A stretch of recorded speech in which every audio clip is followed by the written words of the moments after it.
Good morning or afternoon whenever you're watching this. So you see I'm out in the garage today. Going to be a little bit of a different type of video. I am in a jacket even though I'm in the garage because it is flipping cold outside. So a couple things to cover. First of all, huge thank you to everyone who has watched and subscribed. I don't want to say my channel has taken off, but I will say confidently that the views and subscribers are much higher than I had thought maybe. So not to try to sell myself short, I do work pretty hard on the videos that I make, but I do it because I enjoy it. I'm at 142 subscribers today, so thanks to those who subscribe. And in the last year, I'm approaching around, I think last count was around 30 or 40,000 views. So that's a lot more than I ever thought. So I'm glad everybody out there is enjoying the videos and finding some of the information useful. So today's video, obviously, like I said, I'm in the garage, not on the water. I don't really like standing in front of the camera and talking as much as I like being out, on the boat in the rain and the cold as I normally am, and fishing and showing you guys some things. But there's a couple of reasons I'm making this video. Number one, you may have heard me talk about the fact that I am a career person. I do have a career, but I am in college still. So I say still, I went back. Some of you that know me in my personal life know that back in 2008, I got married and I never got the business degree that I wanted, was going for marketing and business. But I'm on my last few classes. And then I will need to decide if I'm going to continue on towards an MBA or maybe take a short break. Anyways. So I attend Bellevue University, and I attend online. It is located in Nebraska, but they are a real university with sports teams and a facility and everything. But I have to complete some elective courses, and one of the elective courses I selected was speech or public speaking. This should help me with my channel. It should help me at work, and also it gives me the credit hours I need. But I'm doing this through a website called Sophia Courses or Sophia Classes. I think it's actually technically termed Sophia Learning. So if any of you out there are doing some type of coursework now trying to complete your college education, whether you're an 18, 19-year-old graduate or somebody like me, you can go to the website and there's a portal there, usually driven by your university, and it will tell you what courses will transfer. And for, I think it's $79, I call it $80 a month, you can take unlimited courses. So I am rushing through these electives. I say rushing through, I'm working hard on them, but I am trying to get through them as quickly as I can so that I can start making more videos and getting the kayak and the boat on the water a little more. Once the weather warms up, I can focus on that. So I have blabbed on for 3 minutes, but the purpose of this video, like I said, twofold. One, tell you about that, and thank you all for that. Number of subscribers and views, but also I am doing this for an assignment. So I'm going to talk today about the safety and just generally why you should wear a life jacket. And it's a very serious topic. I will try to be lighthearted, but I also wanted to teach you a few things about PFDs and life jackets. And you'll see those terms used very loosely online, especially in social media. But I wanted to give you some more information on what exactly. So I have notes. I don't do this in my videos very often, but some of these numbers were pretty staggering, and I wanted to make sure that I got them right. And I have the sources as U.S. Coast Guard and State of Tennessee. And basically what I'm telling you is this is not some website that I found this information on that I wanted to, that fit my narrative of saying you need to wear your PFD or your life jacket.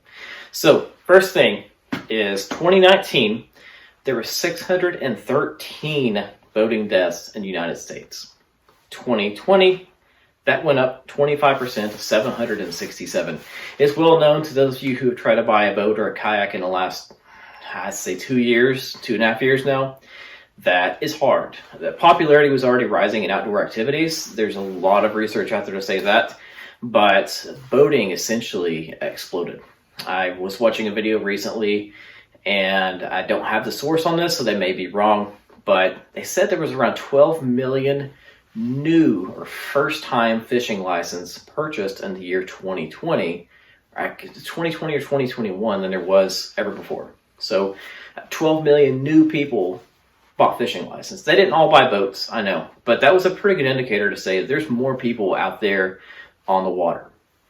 So the other thing of this, or the other point I wanted to bring up, or stat, is that 75% of all boating related accidents happen, well, I say 75% of accidents, 75% of the deaths occur because of drowning. So say that again, 75% of deaths related to boating accidents are from drowning. 99% of drowning deaths on the Great Lakes are people who do not wear life jacket. And I bring that up because the water temperature definitely has a lot to do with your chances of getting out of the water. I can tell you from experience, jumping into really cold water will shock your body and you will have a shock response. But a PFD or life jacket will help you have some time to calm down, get your wits about you, and get back into your boat. Hopefully safely. Hopefully you haven't hit something and your boat is there for you. But the numbers are just staggering. And so I hope that one thing you take away from this video is that you do need to be very careful and wear your PFD as much as possible. And I say as much as possible because I admit there's times when I've got the boat and I've parked it at the dock. I go up to get the truck and back the trailer down and take my life jacket off and I don't put it back on. And just an anecdotal story, there was a gentleman who passed away here a couple of years ago. He drowned because he did that same thing and he fell trying to use a winch on the front of the trailer and ended up drowning. So it's something I need to be especially careful of myself, and I've caught myself doing it. You may have seen me do it in the videos. I really need to get better about that. So let's talk about PFD and life jackets. What's the difference between a PFD and a life jacket? So a PFD is a flotation device. It's a personal flotation device. And there are actually 5 different types of PFD. I have a few here today that I want to show you. And then I'm going to show some pictures of some other ones. And some of you probably will be familiar with all of these different types. Some of you may not. The first one is going to be a type 1 PFD. These are life jackets that are designed to, if you were to fall in the water, they will roll you over and put your head above the water. And I'm going to show a picture of one here. So if you notice, these have usually reflectors on them. These are the types that you'll see on cruise boats, commercial environments. Not a whole lot of people put these in their bass boats, but they probably are the best to save your life in the event that you were to be thrown from a boat or something like that. And that's their general purpose, is to keep your head above water so that you can keep breathing even if you were unconscious. Type number 2 looks similar. So I will put a picture up of one now. I guess I could talk over this picture so we can keep this moving along.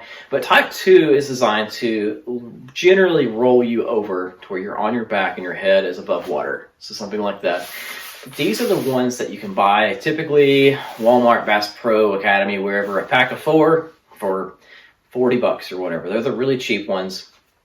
And I'll see if I can find it. I may link a video below. I saw an illustration where a gentleman was jumping out of his boat at, say, 20 miles an hour with various types of PFDs on to see what really happens. And these actually were the safest as far as your general consumer grade life jackets he could go out and buy. He would jump out of his boat and he would immediately, he would just completely limp body would roll back and his head would be above water. So those are very cheap, not very comfortable. So we'll go to the next types.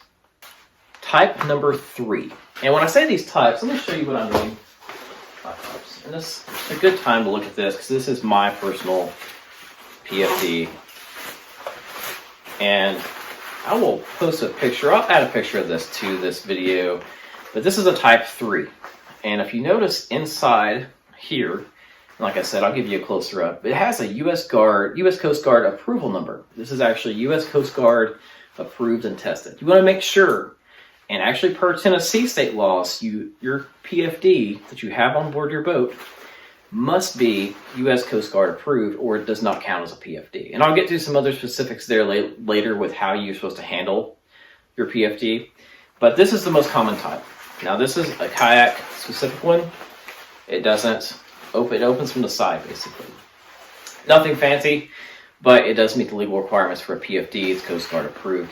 These generally will not turn you to where it keeps your head above water.